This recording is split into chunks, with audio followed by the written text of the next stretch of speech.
Jai Gurudev student, class 10. So today is, our topic is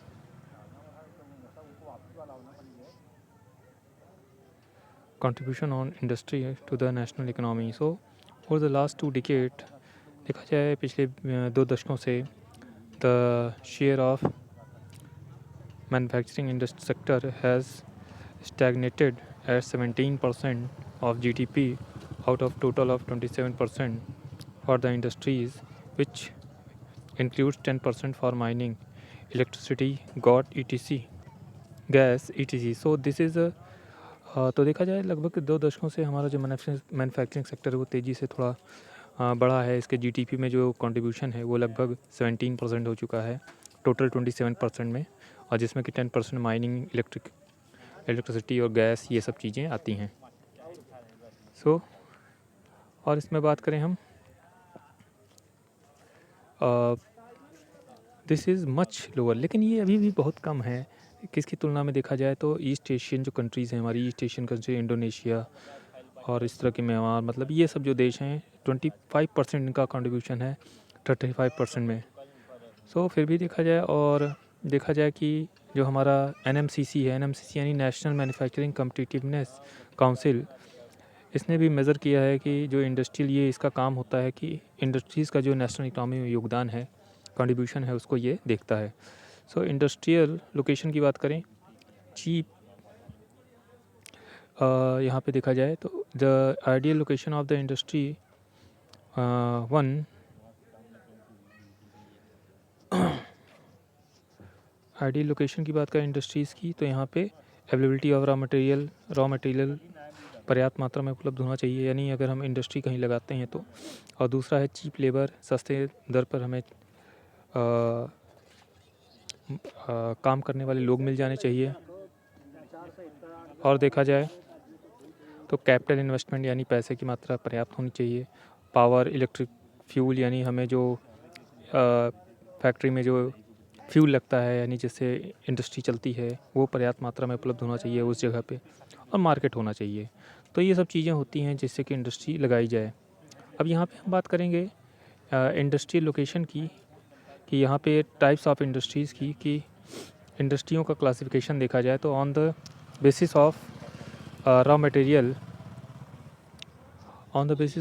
के according देखा जाए तो एग्रो बेस्ड इंडस्ट्री इसका एग्जांपल है, जैसे कॉटन, जूट, ये सब हमारे एग्रो बेस्ड में आती हैं।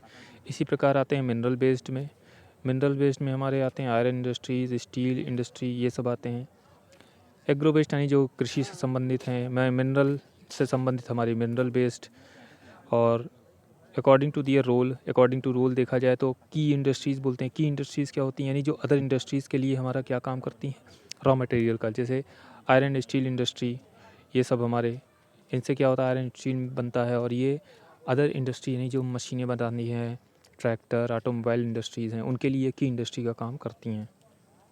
कंज्यूमर इंडस्ट्री की बात करें, कंज्यूमर इंडस्ट्री यानी जो हमारे लिए डायरेक्ट सामान बनाती हैं, जिसको कंज्यूमर के तक डायरेक्ट पहुंचाया जाता है, जैसे कि हमारे shoes industries, chocolate industries, biscuit industries, ये सब फैक्ट्रियाँ तो ये होती हैं। On the basis of capital investment की बात करें, यानी कितना ज़्यादा उसमें पैसा लगा हुआ है, तो इसके अकॉर्डिंग देखा जाए तो लार्ज स्केल और स्मॉल स्केल इंडस्ट्री होती हैं।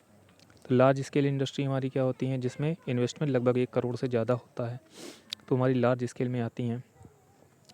और इसी प्रकार स्मॉल स्केल की बात करें तो लगभग ये इंडस्ट्रीज़ हमारी 1 करोड़ से ऊपर के जो इन्वेस्टमेंट होते हैं उसमें ये आते हैं। तो इसमें देखो लार्ज स्केल ये लगभग 1 करोड़ से ऊपर, स्मॉल स्केल 1 करोड़ से नीचे।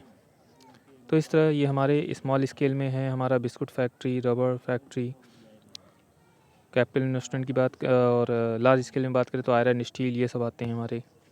On the basis of ownership की बात करें तो पब्लिक सेक्टर इंडस्ट्री, यानी पब्लिक सेक्टर यानी ओनरशिप का मतलब होता है किस पर अधिकार के अकॉर्डिंग, यानी किस पर कौन इसमें ओनर होता है, मालिक होता है। तो इसमें पब्लिक सेक्टर की बात करें तो गवर्नमेंट सेक्टर होता है, जिसमें कि इंडस्ट्री जो है गवर्नमेंट के द्वारा चलाई जाती है।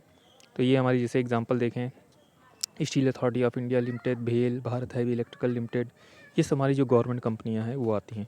प्राइवेट सेक्टर की बात करें तो यहाँ पे प्राइवेट सेक्टर इंडस्ट्रीज़ हैं जो कि व्यक्तिगत एक लोगों का समूह होता है उसके द्वारा चलाई जाती है। तो इसमें भी हमारी कुछ इंडस्ट्रीज़ आती हैं, जैसे कि TISCO, Tata iron and steel company, Bajaj auto, ये सब, रिलायंस इंडस्ट्रीज़, ये सब। फिर आते हैं जॉइंट सेक्टर की। जॉइंट सेक्टर क्या होते हैं? इसमें गवर्नमेंट और पब्लिक का दोनों का शेयर होता है। तो इसमें जैसे एग्जांपल है ऑयल इंडिया लिमिटेड, ये सब। कोऑपरेटिव सेक्टर क्या होते हैं? These industries are owned and operated by the producers as suppliers. यानी ये जो इंडस्ट्रीज़ होती हैं हमारी कोऑपरेटिव सेक्टर, ये सप्लायर्स यानी जो सामान सप्लाई करते हैं और जो प्रोड्यूसर होते हैं जो सामान बनाते हैं, दोनों के बीच इक्वल शेयर होता है। तो इस तरह ये इंडस्ट्री चलती हैं एक दूसरे के सहयोग से, तो इन्हें हम कोऑपरेटिव सेक्टर भी बोलते हैं। जैसे हमारी हो गई शुगर इंडस्ट्री और डेयरी इंडस्ट्री, ठीक है। तो ये सब on the basis of bulk of weight of raw material according देखा जाए तो हैवी इंडस्ट्रीज़, तो ये इंडस्ट्रीज़ क्या होते हैं? Used heavy materials for the their production. तो हैवी इंडस्ट्रीज जिसमें बहुत बड़े बड़े सामान लगते हैं इनको बनाने के लिए, जैसे iron and steel industry. Light industry की बात करें, जैसे जो छोटे हल्के सामान बनाती हैं, इलेक्ट्रिक बल्ब, वॉच, ये सब चीज़ें, तो ये सब हमारी लाइट इंडस्ट्री में आती हैं। तो ये रहा हमने आज देखा क्लासिफिकेशन इंडस्ट्रीज़ का। सो स्टूडेंट, तो यहाँ पे तुम लोग को एक क्वेश्चन दिया जा रहा है, what are the difference between public sector industries and private sector industries. ये क्वेश्चन तुम लोग को अपने कॉपी में करना है और ये सभी चीज़ें कॉपी में लिख लेना। आज के लिए इतना ही। जय गुरुदेव।